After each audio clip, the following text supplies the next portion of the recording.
this is not us really walking down the road with the vegetable beds. It is us, really. But it is.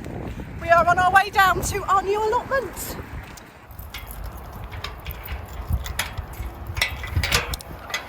Okay, so before we get too far into this, I'd better tell you about how we got here and why it matters.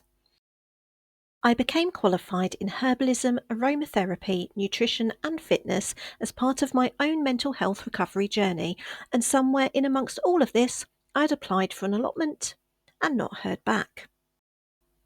Later, further life complexities resulted in me losing my ability to walk, and eventually a diagnosis of functional neurological disorder. I recovered my walking and much more besides, yet soon I had to accept that I was not the same person I had been before, and I needed to adapt to my new reality.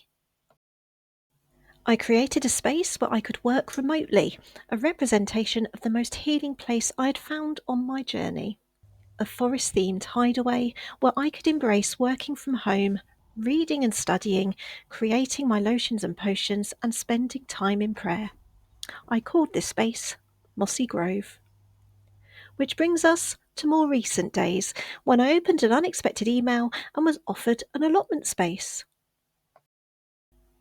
Expecting it to be far too much for my body, I was amazed to find that the earth was soft and well worked, it was established enough to simply weed and grow, and I had a stepdaughter with green fingers and allotment experience who wanted nothing more than this project to work on.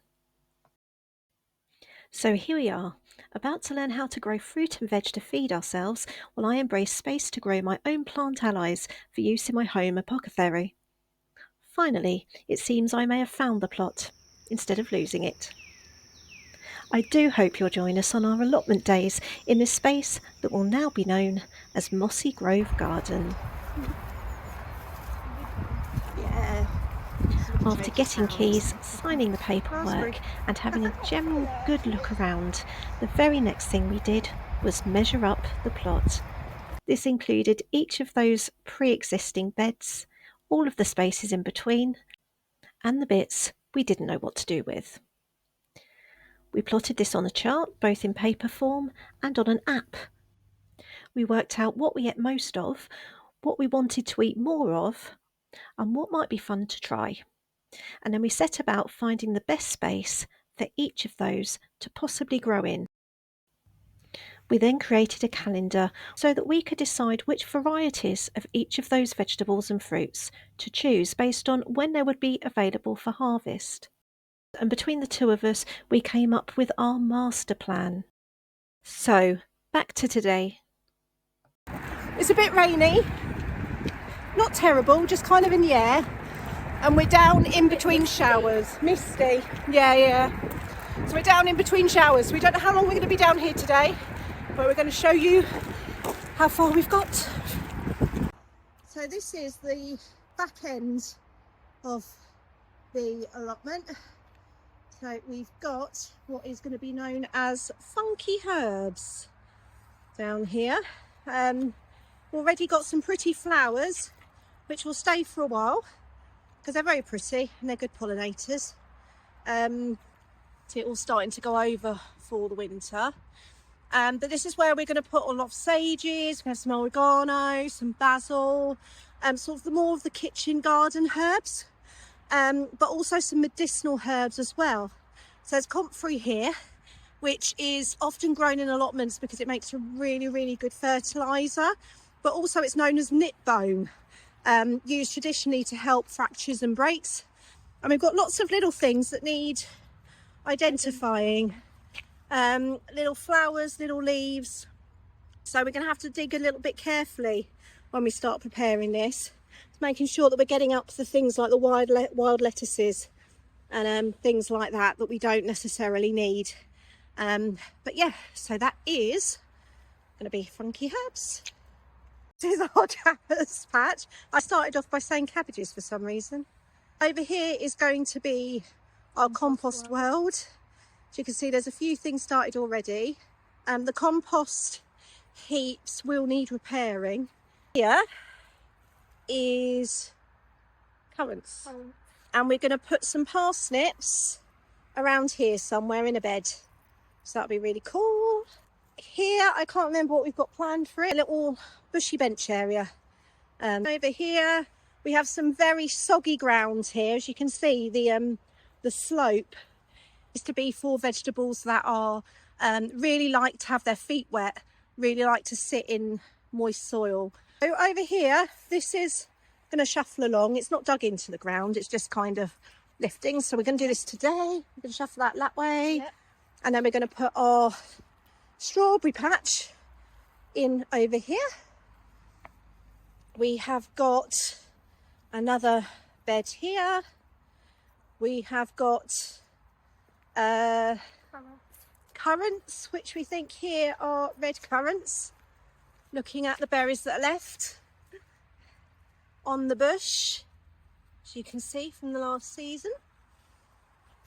And here we have a rather poorly looking rhubarb, which we're obviously going to take the dead stems off so that it gets a really nice chance to replenish.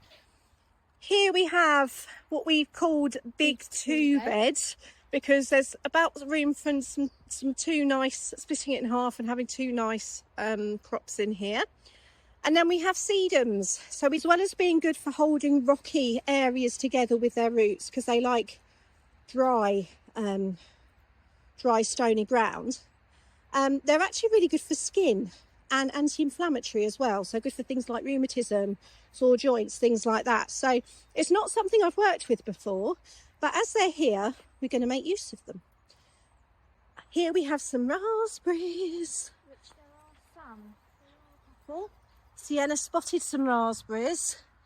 Look at that. Don't know how good they are, but yeah, another one over here, look. there's loads here.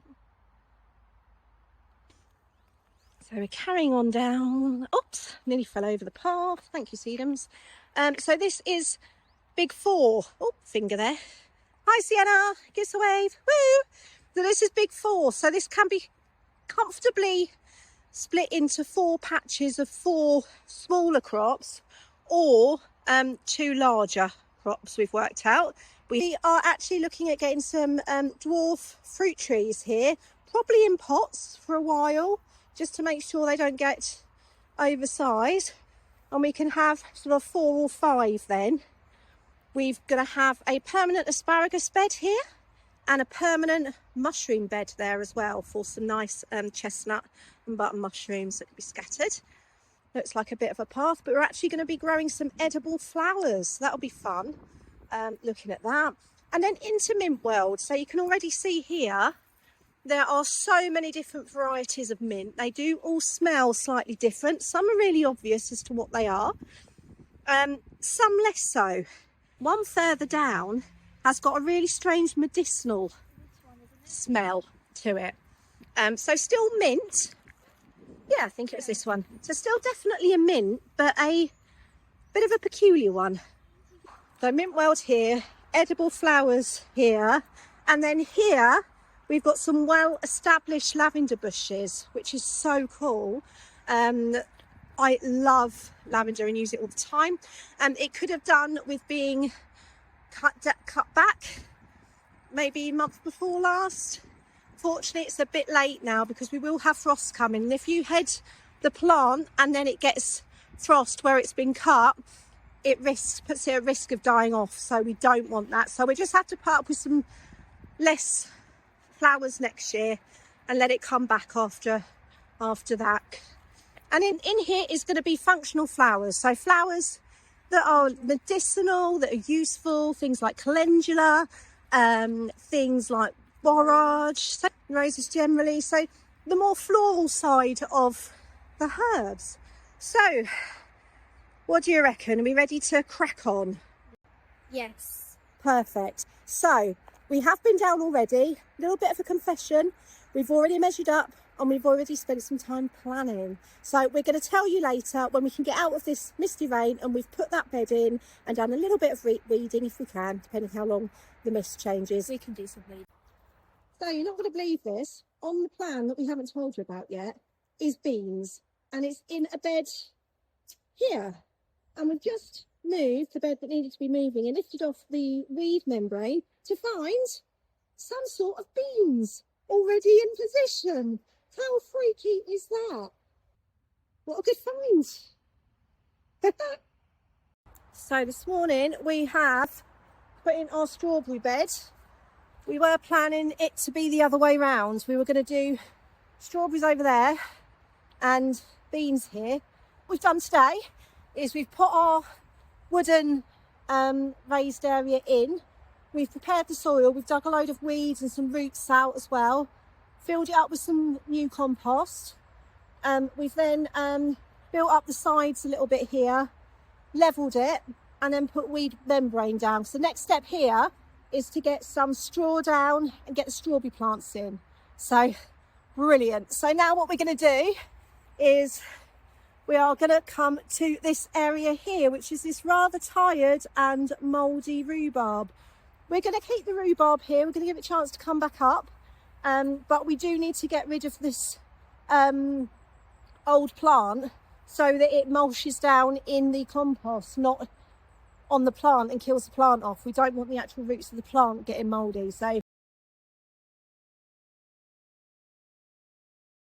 two of the UK's most problematic plants are field and hedge bindweeds, and although we missed the flowers so I couldn't be totally sure, it appears we may have them both, and they are everywhere.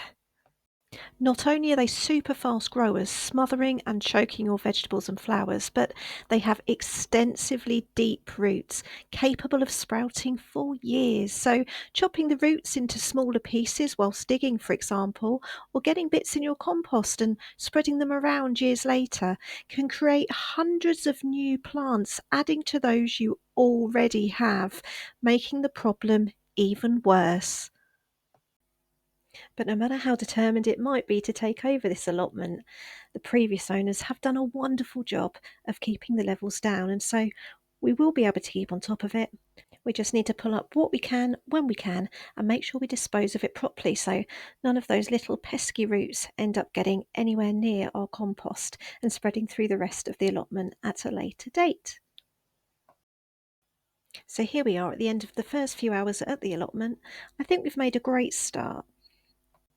And I hope you'll join us next time at Mossy Grove on our next allotment days, where we continue the transformation, as well as look at simple ways that you can begin bringing the power of plants into your home and your life, and how to keep you and your loved ones safe whilst doing it. Prayers and patience.